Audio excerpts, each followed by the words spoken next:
Dr. Amanda Mitchell watched the Zaxxilarian inspector's mandibles twitch with barely concealed disdain as he examined the cutting-edge fusion reactor. The massive chamber hummed with an energy signature deliberately calibrated to appear impressive to lesser civilizations while hiding its true nature. It was like showing a quantum computer, but running only basic arithmetic on its display. Fascinating. Inspector Vectrol clicked, his multifaceted eyes reflecting the blue glow of the reactor. Your species has managed to achieve stable fusion in just under 2 centuries of technological development. Most impressive for such a young race. Amanda forced her lips into a pleasant smile, one she'd practiced countless times in front of the mirror. We're very proud of our achievement, Inspector, though we still have much to learn from the Confederation's superior technology. The inspector's assistant, a junior member of their species who hadn't yet earned his full title, made notes on a crystalline tablet. Every few seconds, he would glance at Amanda with what passed for pity in his alien features. If they only knew what lurked beneath their feet. 300 meters below the demonstration facility, in a chamber shielded by quantum fields and temporal barriers, the real work continued. The zero-point matrix, humanity's crowning achievement, powered not just this facility, but the entire northern hemisphere of Mars.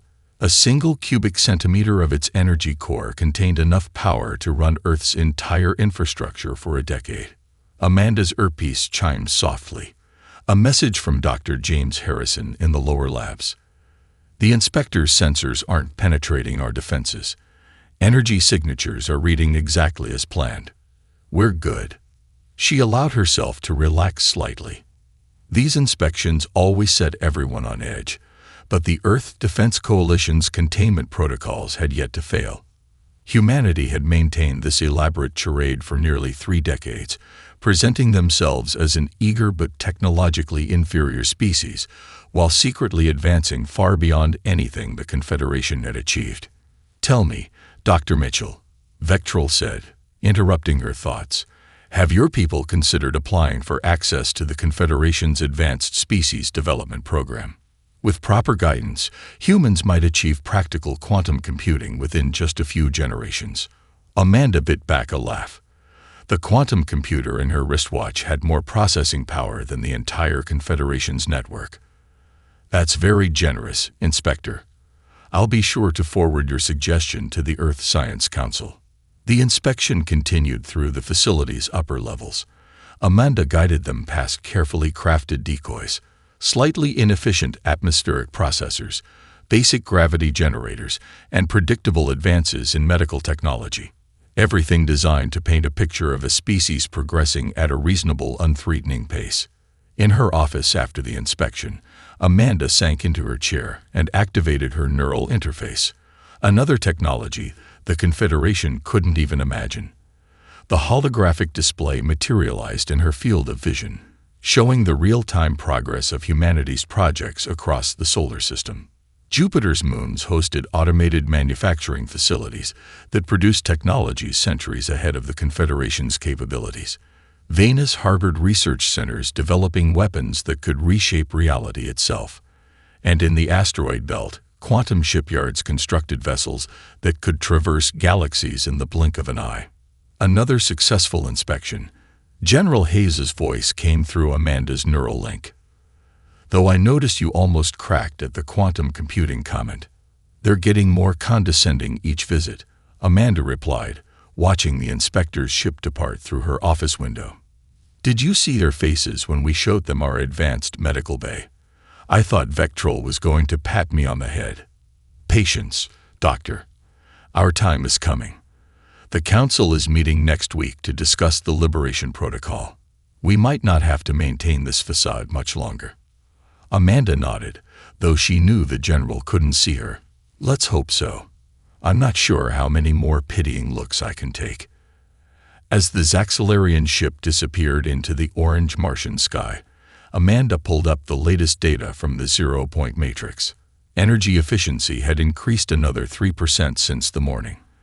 At this rate, they'd achieve infinite sustainable power within 5 years, not that they'd tell the Confederation that. For now, Humanity would continue its greatest performance, playing the role of the galaxy's most promising underachievers. But soon, very soon, the curtain would rise, and the true show would begin. Commander Jake Sullivan felt the shift in atmosphere the moment First Overseer Call entered Research Complex 7. 20 years of military service had taught him to read the subtle signs of trouble, even in alien body language. The Zaxxilarian inspector's antennae were vibrating at an unusual frequency, and his outer mandibles kept clicking in what Sullivan recognized as their species' equivalent of nervous excitement. Anomalous energy signatures detected, Catal's assistant whispered, adjusting the settings on a crystalline scanner that resembled an ornate jewelry piece more than a scientific instrument. Unlike anything in our database. Sullivan's neural implant pulsed a warning to Dr. Amanda Mitchell in the control room. Her response was immediate, initiating protocol blackout. But it was too late. Catal's multifaceted eyes widened as his scanner began displaying readings from the quantum computational network hidden beneath the facility's public layers. The device sparked, overloaded by data it wasn't designed to process. This is impossible, Catal stammered, his usual aristocratic demeanor cracking. These energy patterns suggest computational power orders of magnitude beyond anything in known space. Even the ancient remnant worlds never achieved such readings. Sullivan maintained his practiced expression of confused concern. Sir, our instruments show normal readings for a standard research facility. Perhaps your scanner was damaged during atmospheric entry. Do not insult my intelligence, Commander. Tal's voice took on a dangerous edge. Your facility is producing enough quantum fluctuations to process the entire Confederation database in microseconds. Yet you maintain the pretense of being a developing world. His upper mandibles flared in what Sullivan recognized as barely contained rage. In the control room, Amanda watched the confrontation through security feeds while simultaneously coordinating with Earth Defense Command. General Hayes, we have a situation. The quantum shields failed to mask the network's signature. How much did they detect? Hayes's voice carried the weight of decades of careful planning potentially unraveling. Everything. Their new scanners somehow penetrated our dampening field. We need to make a decision now. Sullivan watched as Catal's assistant transmitted data to their orbital ship. Stopping them would only confirm their suspicions and potentially trigger a diplomatic crisis. The facade they'd maintained for so long was crumbling before his eyes. Your deception ends today, Catal declared, his voice carrying the formal tone of official Confederation censure. This facility and all its contents are hereby placed under Confederation quarantine pending a full investigation. Your species will answer for this violation of technological development protocols. Through his neural link, Sullivan received new orders from General Hayes. Maintain position. Let them think they have the upper hand. Protocol revelation is now in effect. First Overseer, Sullivan said, carefully measuring his words, I'm authorized to inform you that Earth's representatives will be happy to discuss these findings with the Confederation Council. We have nothing to hide. The lie felt smooth on his tongue, practiced over years of preparation for this very moment. Catal's expression shifted to something approaching smugness. Nothing except the most advanced quantum network ever detected in the galaxy. Your primitive facade was well crafted, Commander, I'll grant you that. But did you really think you could maintain this deception forever? In the control room, Amanda allowed herself a small smile as she initiated the facility's true defense systems, not the decoy measures the Confederation knew about, but the quantum-entangled barriers that could reshape local space-time itself. Commander Sullivan, she spoke through his neural link, prepare for Phase 2. Let's show our guests exactly what a primitive species can do. As Catal's ship in orbit began broadcasting to the Confederation Council, Sullivan reflected on the irony of the situation. The Zaxxilarians thought they had discovered humanity's greatest secret. In reality, they had barely scratched the surface. The quantum network was just the beginning. A deliberate loose thread left to be pulled when the time was right. The real show was about to begin, and humanity was finally ready to step onto the galactic stage, not as understudies, but as the main act. The peace they had maintained through deception was about to be broken, but what would emerge from its shattering would reshape the galaxy forever. The Galactic Confederation's emergency broadcast cut through every communication channel on Earth and its colonies. High Chancellor Vex Thor's massive form dominated the holographic projection in the Pentagon's quantum chamber, his iridescent carapace reflecting light as his mandibles clicked with barely contained fury.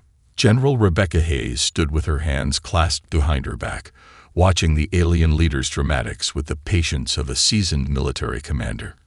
Around her, Earth's highest-ranking military and scientific leaders gathered in person and via quantum projection. People of Earth, Vex Thor's voice boomed, your deception has been uncovered.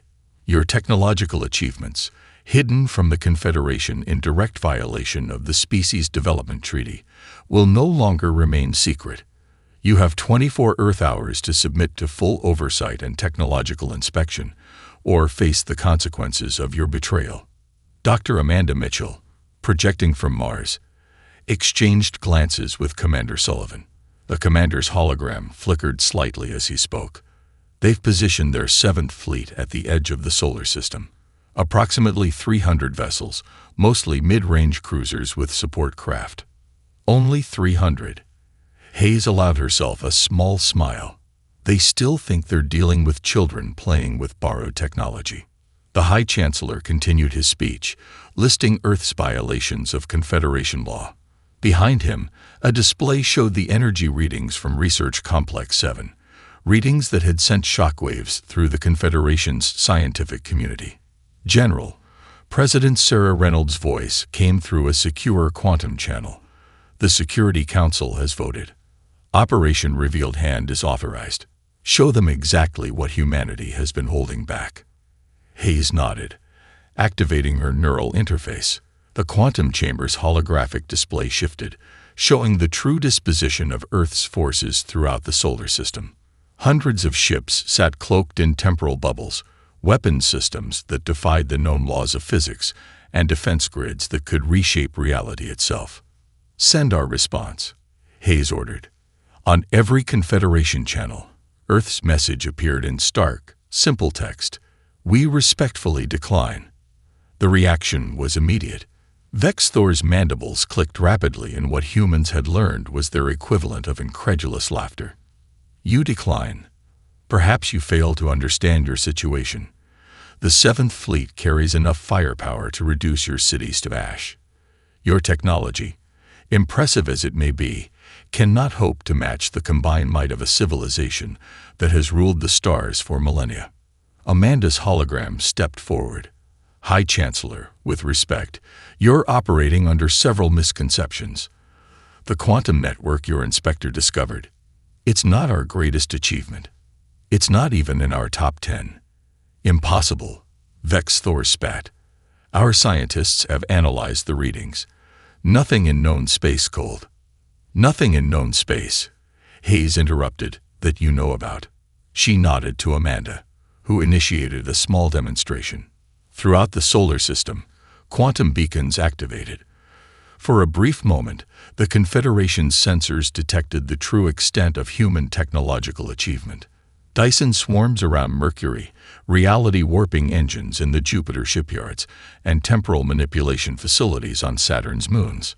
A High Chancellor's expression shifted from contempt to something approaching fear. This is a deception. More tricks from a species that has proven itself untrustworthy. No tricks, Hayes replied calmly. For 30 years, we've hidden our true capabilities.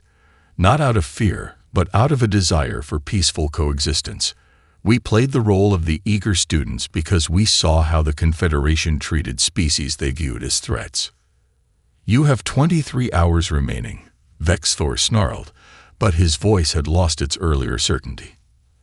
As the transmission ended, President Reynolds' hologram addressed the assembled leaders. They'll attack before the deadline. Their pride won't allow anything else. We're ready, Hayes assured her. The quantum defense grid is charged. Our ships are in position. Operation Revealed Hand will proceed exactly as planned. Amanda's hologram flickered as she spoke. They still don't understand what they're facing. The Confederation built its power through conquest and technological superiority. They can't comprehend a species choosing to hide its strength. Then it's time for their education to begin, Hayes said, watching as the Seventh Fleet began moving into attack formation. Let's show them what humanity can really do. The pieces were set. The next move would change the galaxy forever, and humanity was finally ready to stop playing the student and become the teacher. Lieutenant Michael Cooper sat in the command chair of the EDS Hyperion, his fingers hovering over holographic controls that shouldn't exist according to known physics. The stealth destroyer floated in the void, wrapped in quantum camouflage that bent light and space around its hull. To the approaching Confederation fleet, this region of space appeared empty. They wouldn't know different until it was far too late. Confederation fleet maintaining course, his tactical officer, Lieutenant Sarah Martinez, reported. They'll reach the quantum Metz range in 3 minutes. Status of the grid, Cooper asked, watching the holographic display as 300 Confederation ships moved steadily toward Earth. Their formation was perfect, textbook even. It was also completely obsolete. All nodes charged and synchronized. The entanglement field is stable. Martinez's hands danced over her console, making final adjustments. They haven't detected a thing. Through his neural interface, Cooper received a direct communication from General Hayes. Lieutenant, you have permission to execute Operation Gordian. Show them their first lesson in humility. Acknowledged. Cooper straightened in his chair, allowing himself a small smile. Execute primary sequence. Let's show them what happens when you corner a species that's been holding back. Executing in 3, 2, 1. Across the solar system, thousands of quantum-entangled satellites simultaneously activated. Each one was smaller than a coffee table, virtually undetectable to conventional sensors. The Confederation had dismissed them as debris or primitive communication relays during their regular inspections. That assumption was about to cost them dearly. The effect was instantaneous. Every faster-than-light drive in the Confederation fleet suddenly went dark. Their quantum communications collapsed. Even their artificial gravity flickered. Ships that had been cruising confidently toward Earth now drifted in space, their most advanced systems reduced to useless crystal and metal. By the first ones, a Confederation captain's panicked transmission cut through the confusion. How is this possible? These primitives couldn't possibly. This is Lieutenant Michael Cooper of the Earth Defense Force. Cooper broadcast on all frequencies as the Hyperion decloaked directly in front of the Confederation flagship. Around the fleet, 50 other human vessels shimmered into existence, their quantum drives humming with power the Confederation couldn't even measure. As you can see, Cooper continued, your assumptions about our technological capabilities were incorrect. Your fleet is currently experiencing the effects of our quantum suppression field. Don't worry. The effect is temporary. Consider this a demonstration. The Confederation flagship, a massive vessel that dwarfed the Hyperion, hung powerless in space. Its commander, Admiral Zexpor, managed to establish a weak communication link. This is impossible. Our technology is the most advanced in known space. We've ruled the stars for millennia. That's the problem with being on top for too long, Cooper replied, watching as his sensors showed more human ships decloaking around the fleet. You forget to look up. The quantum suppression field is just one of our lesser developments. Would you like to see what else we've been working on while playing the role of the grateful student? Through his neural link, Cooper received real-time updates as Earth's true defense grid activated. Quantum beacons throughout the solar system powered up, creating a network of entangled space that made conventional faster-than-light travel impossible without human authorization. Your fleet has 2 options, Cooper announced, his voice calm but firm. You can power down your weapons and accept escort to a safe distance from Earth, or you can attempt to fight. I should warn you, what you're seeing now is us being gentle. The Confederation ships hung motionless in space, their proud crews experiencing something they hadn't felt in generations. Helplessness. One by one, their running lights dimmed as they powered down their weapons. "Wise choice," Cooper said, then switched to a private channel with General Hayes. Phase 1 complete. The grid performed even better than simulations predicted. "Well done, Lieutenant," Hayes replied. "But stay alert. The Confederation didn't become the dominant power in known space by accepting defeat easily. This was just the opening move." Cooper nodded, watching the holographic display as Earth vessels moved to escort the powerless Confederation fleet. The facade had been broken, but the real challenge was just beginning. How would a society built on technological superiority react to discovering they weren't superior after all? Admiral Emily Davidson stood on the bridge of the EDS Sovereign, watching as the second wave of Confederation ships emerged from hyperspace. Unlike the First Fleet, these vessels came prepared, or at least they thought they were. Their hulls bristled with hybrid quantum shielding, reverse-engineered from scattered readings of human technology. 800 vessels, her XO, Commander Rachel Torres, reported. Primarily heavy capital ships. They've adapted their shields to resist our suppression field. Davidson nodded, a slight smile playing at her lips. They learned from round 1. Admirable, but predictable. Status of our temporal bubbles. All ships in position, Admiral. The Confederation fleet can't detect them through the time-shifted space. The massive holographic display showed human vessels scattered throughout the solar system, each hidden within a pocket of altered time. To outside observers, they simply didn't exist yet. The technology had been developed decades ago, but kept secret, like so many of humanity's advances. "Open a channel to their command ship," Davidson ordered. "Let's give them one last chance to reconsider." The face that appeared on the command screen belonged to Supreme Commander Vex Mora, one of the Confederation's most decorated military leaders. His chitinous features were set in what humans had learned to recognize as determined aggression. "This is your only warning," Vex Mora's translated voice boomed. "Surrender your illegal technology and submit to Confederation authority, or face total annihilation. We have neutralized your suppression field technology. Your advantage is gone." Davidson straightened her uniform. "Supreme Commander, I respect your courage, but you're operating under a severe misconception. The suppression field wasn't our advantage. It was our gentlest option." She nodded to Commander Torres, who activated the first phase of their defense. Across the solar system, temporal bubbles began to collapse in sequence. Human ships phased into normal spacetime, appearing as if by magic among the Confederation fleet. By the first ones, someone on the Confederation command channel whispered, "They're everywhere." "This is your final chance," Davidson broadcast. "The ships you see represent less than a third of our actual fleet. The rest remain temporally shifted, weapons locked on your positions. Withdraw now." The response came in the form of energy weapons fire. The Confederation's newest quantum-enhanced weapons lashed out at the nearest human vessels. The beams struck quantum-reinforced shields and simply disappeared. "They chose the hard way," Davidson sighed. "Execute pattern sunburst." Minimal force protocols remained in effect. The battle that followed would later be called the 6-Hour War, though in reality it lasted barely 4. Human ships, their hulls wrapped in quantum fields that bent probability itself, danced through the Confederation formation. Their weapons didn't destroy. They rewrote local physics, turning mighty engines into inert metal and advanced shields into useless crystal. "Enemy fleet at 60% combat effectiveness," Torres reported. "No casualties on either side.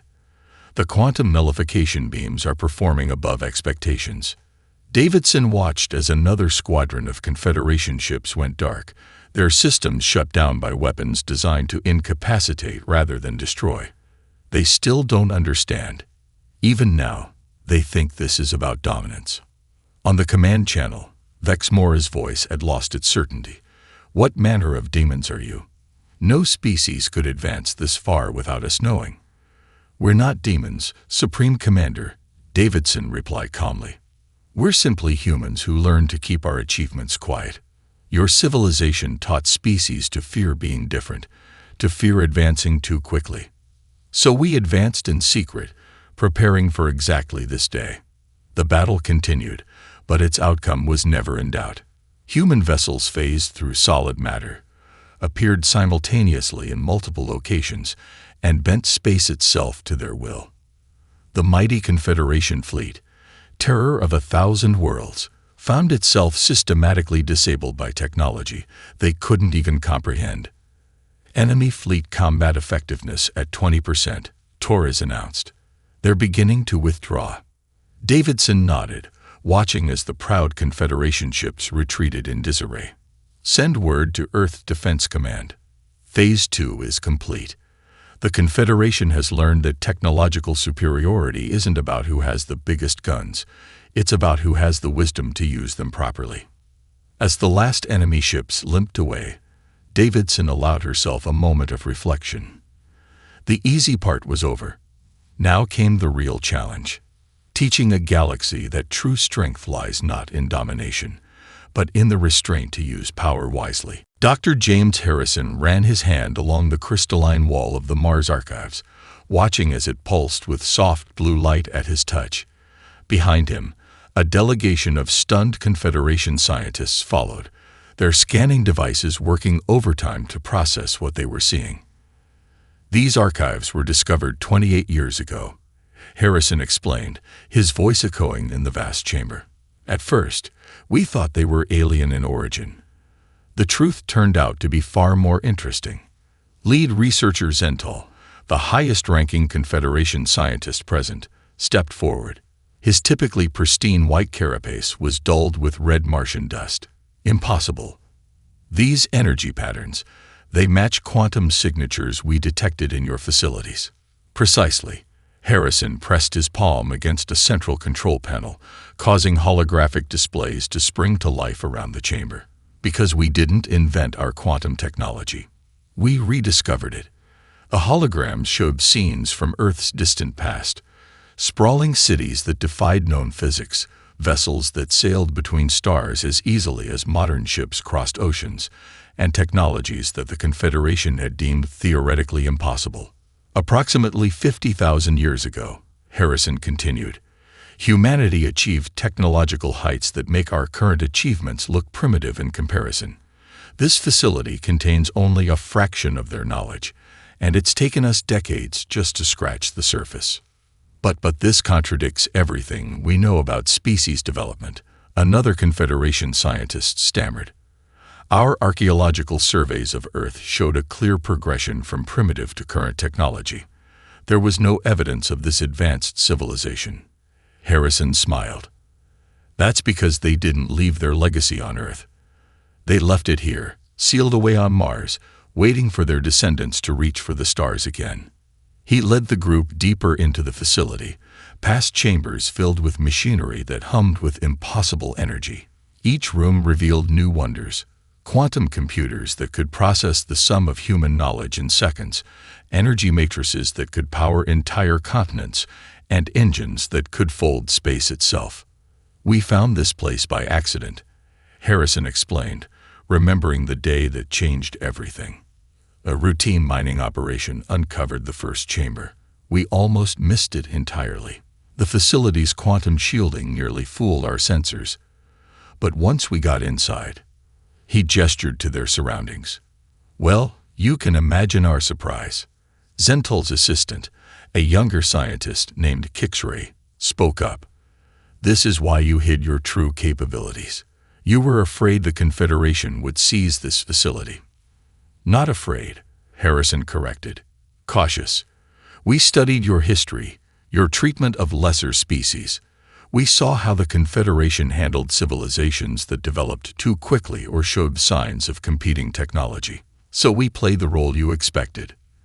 The eager students, the primitive species grateful for any scrap of advanced knowledge." The delegation reached the central archive chamber, where a massive holographic display dominated the space. With another gesture from Harrison, it sprang to life. showing the full extent of the ancient human civilization. A network of worlds spanning multiple galaxies, technologies that could reshape reality, and achievements that defied comprehension. "Your people weren't the first to achieve greatness," Harrison said, watching their reactions carefully. "You were just the first to brag about it. Our ancestors understood something that the Confederation forgot. True power isn't about dominance.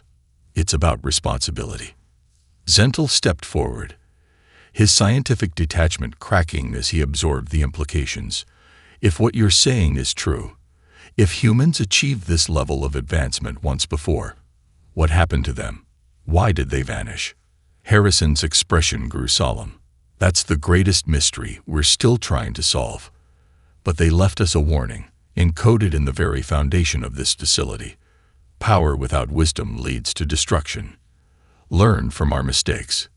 He turned to face the Confederation delegation fully. "That's why we're showing you this now. Not to boast, not to threaten, but to share a lesson our ancestors paid dearly to learn.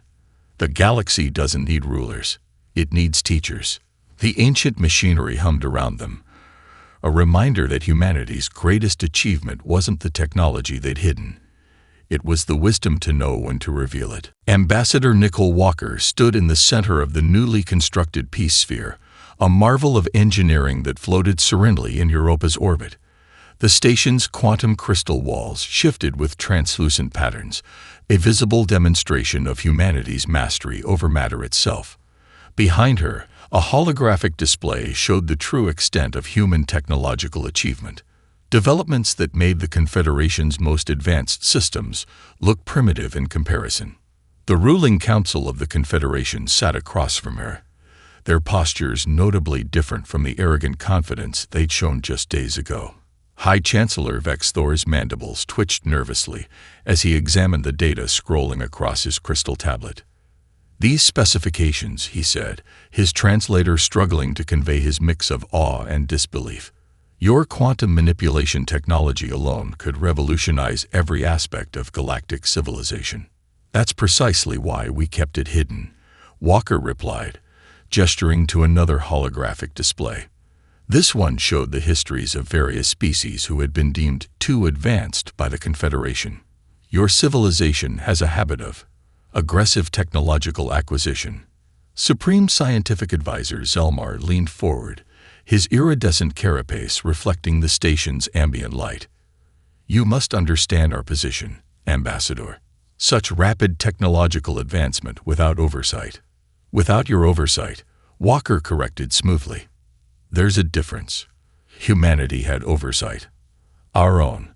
We developed ethics committees, safeguards, and protocols that went far beyond anything the Confederation ever implemented." Through her neural interface, Walker received a message from Dr. Amanda Mitchell on Mars. The quantum network was tracking unusual energy signatures from several Confederation worlds, likely their attempts to replicate human technology, exactly as predicted. "Let me be clear," Walker continued, bringing up a new holographic display. "We're not here to submit to Confederation authority. We're here to offer a new way forward, one that benefits all species, not just those currently in power." The display showed a comprehensive plan for technological sharing and development. Carefully staged releases of advanced technology, combined with ethical guidelines and safety protocols derived from the Mars archives. "You would give away such power freely?" High Commander Vex Moore asked, his military bearing cracking slightly. "After keeping it secret for so long." Walker smiled. "Not freely, and not all at once. What we're proposing is a partnership. The Confederation has experience in managing interstellar relations. We have technology that could transform the galaxy. Together, we could build something greater than either of us could achieve alone." She brought up another display, this one showing the potential applications of human quantum technology. Clean energy for every world, medical advances that could extend lifespans across all species, transportation systems that could unite the farthest reaches of known space. "But," she added, her voice taking on a steely edge, "this partnership requires fundamental changes. No more suppression of emerging civilizations. No more technological hoarding. No more treating younger species as inherently inferior. The council members exchanged glances. Decades of political maneuvering and power plays had taught them to look for the trick, the hidden agenda. They found none. "And if we refuse?" Vex Thor asked, though his tone suggested he already knew the answer. Walker's expression remained neutral. "Then humanity will continue to develop on its own path. We've demonstrated we don't need Confederation approval. We're offering this partnership because we believe it's the right thing to do, not because we require your permission." Through her neural link, she received another update. The quantum sensors had detected increased activity in the Confederation fleet. Not attacks. They'd learned that lesson, but preparations for rapid technological development. They were already planning to reverse engineer whatever they could. "I understand your hesitation," Walker said, softening her tone. "Change is never easy, especially for a civilization that has ruled through technological superiority for so long.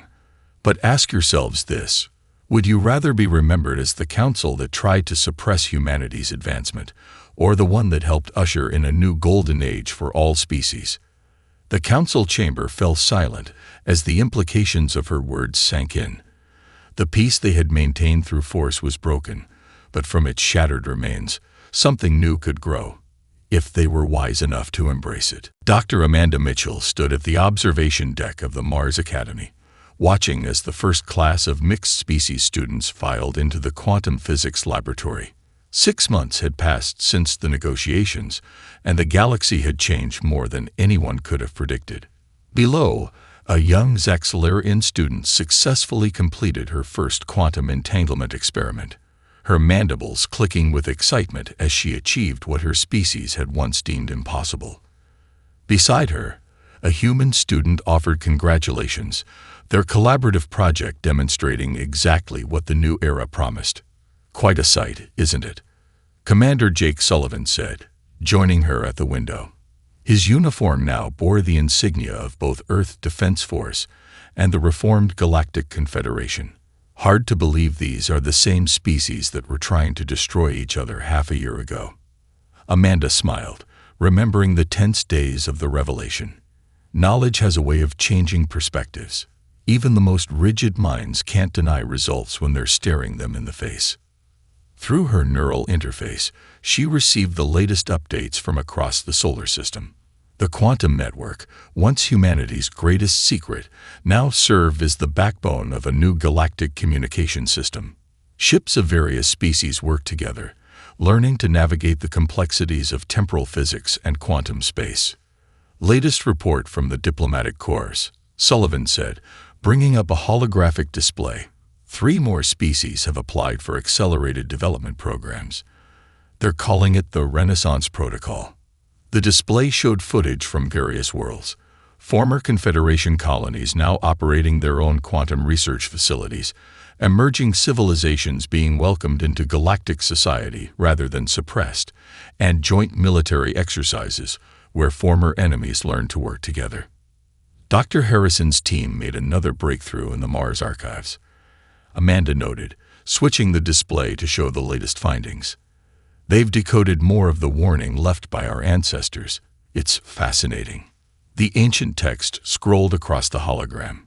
"To our children's children, power is not a right to be hoarded, but a torch to be passed. Light the way for others." A chime indicated the arrival of Ambassador Walker, her quantum projection appearing beside them. "The Confederation Council has officially ratified the final provisions of the Technology Sharing Accord," she announced. "All species now have guaranteed access to development resources." "How did the hardliners take it?" Sullivan asked, knowing there had been resistance from certain factions. "Better than expected," Walker replied with a slight smile. "It's amazing how quickly attitudes change when you demonstrate the benefits of cooperation. The quantum medicine program alone has won over most of the skeptics." Amanda watched as more students filed into the laboratory below. Each group was a mix of species, all working together to understand the principles that humanity had kept hidden for so long. The sight filled her with hope. "We've received an interesting request," Walker continued. The Confederation Historical Council wants to document everything, from our initial discovery of the Mars archives to the present day. They're calling it the greatest peaceful revolution in galactic history. Peaceful. Sullivan raised an eyebrow. I seem to remember a rather significant battle. A battle where not a single life was lost, Amanda reminded him. Sometimes the strongest statement of power is choosing not to use it destructively. The three of them stood in comfortable silence, watching the future unfold below. The facade of weakness that humanity had maintained for so long had been replaced by something far more valuable: genuine respect and collaboration. Through the quantum network, Amanda received images from across known space. Earth vessels patrolled alongside former enemies, their crews sharing knowledge and culture. Research facilities on 100 worlds worked together, pushing the boundaries of science further than any single species could alone. The peace they had maintained through deception had been broken, but the peace that replaced it was real, built on understanding and mutual growth. You know what the most surprising part is? Sullivan mused, watching a human instructor help a non-human student adjust a quantum field generator. They're already improving on our designs. Working together, we're advancing faster than we ever did in isolation. Amanda nodded, remembering the words they'd found in the Mars archives. The greatest achievement is not in reaching the stars first, but in helping others reach them with you. The facade was gone, the old peace broken. But from its remains, something far stronger had emerged. A galaxy united not by force or fear, but by the shared pursuit of knowledge and understanding. The true golden age had begun.